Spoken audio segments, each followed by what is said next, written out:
Welcome to the Raconteur by Craig K. Collins. The Oxford English Dictionary defines a raconteur as the narrator of an anecdote or story, especially a person particularly skilled in this role. Here you'll find thoughtful, handcrafted prose, stunning photos, and insights into people, places, and cultures, mostly off the beaten path.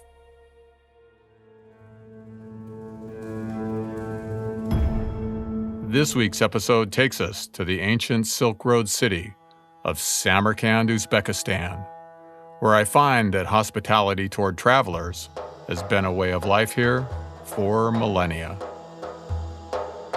The Breadmen of Uzbekistan give us this day our daily bread, and coffee too. It is just before dawn in Samarkand, Uzbekistan, and I'm wandering the streets of this legendary Silk Road city in a desperate search for coffee. I'm carrying a backpack full of camera equipment while on my way to capture some sunrise photos of the spectacular Shah-e-Zinde Mausoleum complex. But first, coffee. Priorities. It is a little after 5 a.m., and the night's darkness is lifted, replaced by the dim glow of the coming dawn. I can hear shopkeepers stirring, and I can see through the light of a restaurant window workers beginning preparations for the coming day. But this is all happening behind closed doors, and it appears the availability of coffee may still be a couple hours away. On the streets, there's almost no traffic, except for what I notice to be the zipping and zooming of an apparent fleet of small white vans. One turns down a narrow street in front of me. I follow on foot, out of perhaps a mix of curiosity and instinct. My drive to procure coffee at this hour is strong. The van careens to a stop at what appears to be the alleyway back door of a small cafe. I see the van's driver, from still several yards away, hop out with a large basket. The cafe door swings open, and the man rushes in. I approach the van, its engine left idling. The vehicle is dented and mud-splattered from obvious heavy use. I notice its front passenger door has been left open. I take another step, and the yeasty aroma of fresh-baked bread overwhelms my olfactory senses. I close my eyes and breathe deep. It's just like the smell of my childhood kitchen, thanks to my mother, who baked bread for us daily. I walk up to the van, and am astonished.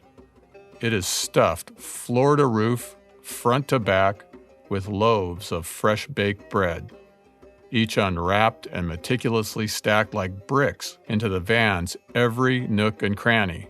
Warmth is emanating from the open door, while moisture from the steaming loaves condenses on the van's windows. I lust for a slice, warm out of the oven, dripping with honey, and accompanied with coffee. I poke my head into the open alleyway door to the cafe, imagining myself to be a spiritual seeker in quest of alms, but maybe to others I appear more like a junkie in quest of a fix. No matter. I'm now on a mission, and not to be denied. The bread man, his delivery complete, rushes past, paying me no heed. Van doors open and slam. The engine rumbles to life. The van speeds off, this bread man of Uzbekistan, with dozens of more deliveries to make, all before his loaves get cold. I come to understand that this individual is part of a vast network of such bread men, all rushing before dawn through the streets of Samarkand in service to their fellow humans to ensure the delivery of our daily bread. It is a noble profession, to be sure. I knock on the still open cafe back door. "Hello," I call into the cafe's empty kitchen. The proprietor approaches. "Assalamu alaikum," I say quietly, with a slight bow of my head. "Wa alaikum salam," the proprietor replies. "English?" I ask. The proprietor shakes his head no. "Coffee?" I ask.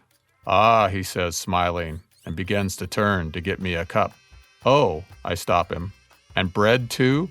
I point to the loaves stacked on a shelf in his kitchen. "Slice?" I ask, making a cutting motion. The man smiles again, nodding. He understands, to my relief. "Oh," I add again, really pushing the bounds of his tolerance, I fear, at this early hour. "Honey?" This leaves him puzzled. "Honey?" I say again, still puzzled. I make a buzzing sound, accompanied by the furtive movement of my fingers to represent the flight of bees. Ah, the man laughs before disappearing into the kitchen. He reappears a couple minutes later, motioning me to follow. He leads me to a seat in his empty restaurant, and there sits a cup of steaming black coffee, accompanied with a slice of just delivered bread, aside which sits a tiny spoon in a petite bowl filled with amber honey. I inhale the coffee's aroma before taking a first sip. Its warmth fills me. I drip honey onto the corner of the bread slice, just as I used to do with my mother's bread fresh out of the oven. I take a bite, and memories of childhood come flooding back, though I'm in a faraway land. I take a minute and close my eyes in full appreciation of this most unexpected moment. I feel like a holy man whose alms cup overflows. I finish my coffee and bread, my stomach sated, my spirit warmed. I approach the proprietor, who is back in the kitchen in busy preparation for his morning customers. I pull out a 50,000 som note from my pocket, about $4.50, the cost of a full breakfast in Samarkand. I make a small bow of thanks and hold out the money. He appears offended, waving his arms frantically as though warding off the evils of material wealth. I wave back as though to say, "No, I insist." He waves his hands even faster in response. I put the bill back in my pocket, bow gently, before exiting the alleyway door, saying softly, "Assalamu alaikum," meaning peace be upon you. I'm not sure this is an appropriate farewell, but it is the only few words common in this part of the world that I know, so it will have to do. "Wa alaikum salam," the proprietor replies in a kind voice. I leave the cafe and walk into the light of day, the sun having just risen. I am refreshed and energized. I'm also surprised and delighted by the proprietor's graciousness toward me. A stranger, and by all appearances a garden-variety tourist, but perhaps I shouldn't have been. That's because hospitality toward travelers has been a cultural custom here in this Silk Road city for at least 2 millennia, or perhaps longer. I walk past the Registan, Samarkand's town square, now a UNESCO World Heritage Site, around which stand a series of magnificent mosques and madrasas. Registan is Persian for the sandy place. For centuries, this is where merchants and traders would bring their camel caravans, loaded with spices, jewels, porcelain, and silk, to bed down for the night. Situated halfway between Xi'an, China, and Constantinople, now Istanbul, Turkey, Samarkand was long a beacon for weary travelers traversing deserts, rivers, and mountains along the 5,000-mile Silk Road. The city stood as an oasis of hospitality in the often forbidding expanse of Central Asia.